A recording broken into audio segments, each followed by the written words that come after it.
So we're going to take a look at how to run some very basic spyware. We're going to use the PS util, which is basically the processes and services utility that we're going to be able to monitor our traffic. So first thing I'm going to do is I'm going to open a terminal and test things in my environment first.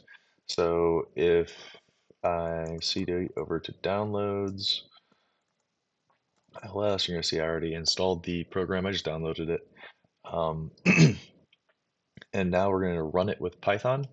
Um, we can't do this right away. I'll show you how to do it on the other computer. You have to download the PS utility first, but just for demonstration here, I'm going to start running that. So this little block here means that it is up and listening, it is running. If it stopped running, then we'd get back to this Kali. So now if I go ahead and open a new terminal and open up Wireshark, um, what we're going to see is sudo Wireshark. I'm going to pull this down because this is where our notification comes up anyway. Okay. Okay, so we get our lifeguard alert. Um, Lifeguard alert up in the corner, and if you want to dive into see how that program operates, feel free to open that up with idle and inspect that. But for right now, we're going to go through the rest of things, um, which is how to get onto their computer and run it from theirs. So I'm going to control C out of this, so it stops that, interrupts that. And now I'm going to clear this, and now I'm going to secure shell over to our opponent machine or victim machine. Um, Close terminal. That was just up and running services. The only thing I did differently on the opponent machine was this. If I sudo nano into the configuration file, uh,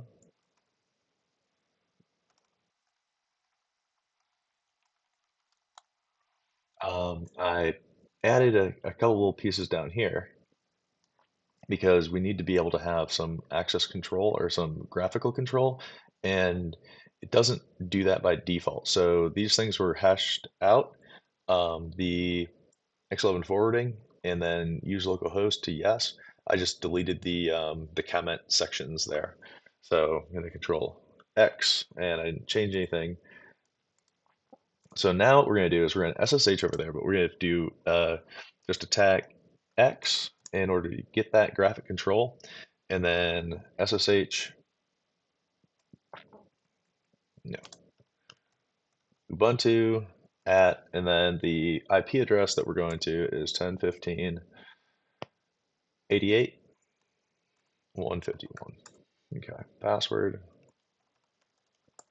All right, so we're in their computer now, and I'm going to keep these tabs kind of separated so I know which is them and which is us. So they're over here, and so now I'm going to ls here. I'm going to get right onto their desktop, um, just so you can see what you're doing here. So there's only a README file right there. And now what we're going to do is we're going to SCP our file over to their folder. So honestly, kind of cheat to win moment here. Just go to the downloads, open the folder. Actually, the downloads. Go to actually the downloads. You should see your Wireshark here, and I'm just going to open a terminal here. All right, so for SCP purposes, it's probably the most convenient thing to do to just print working directory, and that'll tell you how to get there. And just like we did over here, I'm going to come over here, I'm going to say print working directory, and that'll tell us where to place it. So what we're going to do is we're going to SCP the file. So the first place is we go file, which is home, Kali, downloads, and then Wireshark 2. And where are we going to put that? We're going to put that onto Ubuntu.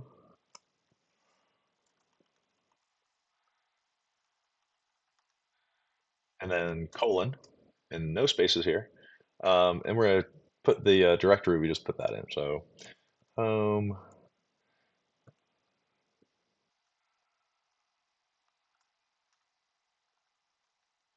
Okay. Put the password in, which is password. Ah, transferred 100%. So in theory, we should be able to come over here and we should be able to ls and see what we just put there. Okay, so we just put that on their desktop, and now what we need to do is install some things. This is what I was telling you about with installing this. So the first thing we need to do is, as their computer, right, as them, we need to do the same thing I did on our computer, which is going to first sudo apt install pip. So that's going to give us, okay, so they already had it. Cool. Um, and then we're going to sudo pip install the ps utility. Okay, make that a little bit bigger, even though I don't think it's going to change much. Um, and now what we need to do is import that pip over into Python so the Python can use that because that was one of the imports. So from them, I'm just going to run Python 3, and I'm going to come over here and I'm going to say import.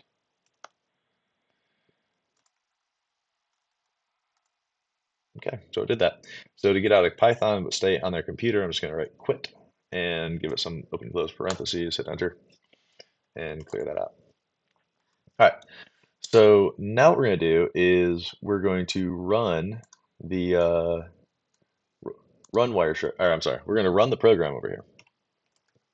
So Python 3, and God, save the image. Okay, so far so good. It's listening. So now what we're going to do is go over to their computer. So this is why it's spyware, right? Because we're listening on their computer for what they're going to do, and come over here, and here's a little program over there that we just installed. I'll try this.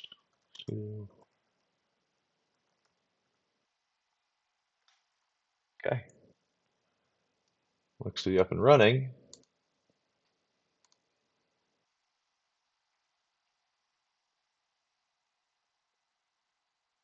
All right.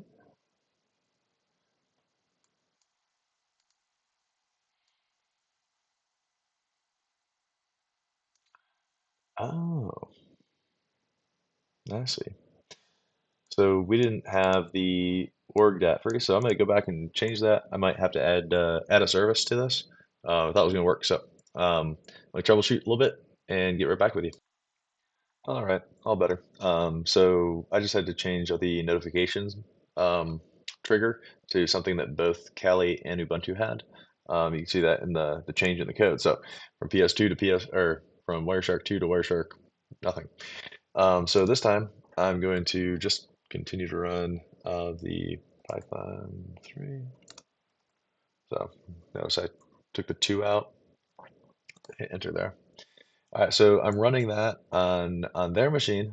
And now I'm going to come over here and I'm going to start up Wireshark. So always run Wireshark with sudo. Otherwise, you don't see everybody else's network. Okay. So they get into Wireshark here, which is good for them. Happy for them. They can start monitoring these things. Um, and over here we see we just got the alert on the attacking machine. So basic spyware in terms of we're just going to watch their system. And if they do something, then we're going to respond or at least see what they're doing. Um, and it doesn't have to be just for Wireshark. I've got some utilities here for Firefox or anything else that they might be running. So if you're looking at what what your adversary is doing, you want to see, then you can set up alerts that will alert you to what they are doing. All right. Stay tuned.